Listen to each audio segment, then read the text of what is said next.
Chapter 6: The Architects of the Prison, a Case File. In the last chapter, we identified the Shapers' puppets, the faceless institutions that execute the will of the system. But puppets do not move on their own. They are controlled by puppeteers. A system of total control is not an accident of history. It is the product of a deliberate, multi-generational design. To understand the crimes we are about to investigate, we must first open the case files on the primary architects of the prison. Case File Iter 1: The Financiers, the Rothschilds, and the Morgans. Subheading: The Masters of the Great Theft. This section details how the Rothschilds, from Europe, and the Morgans, their American counterparts, seized control of the world as financial system.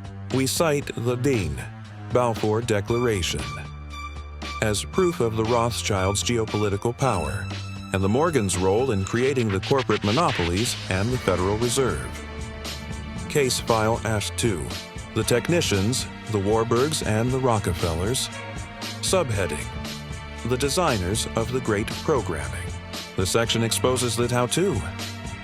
We detail Paul Warburg as a central role in designing the Federal Reserve on Jekyll Island. We then expose the Rockefellers' General Education Board, using their own chilling quotes to prove their stated goal of crushing critical thought and creating a nation of obedient laborers. Case File R3: The Profiteers, the DuPonts. Subheading: The Engine of Perpetual War.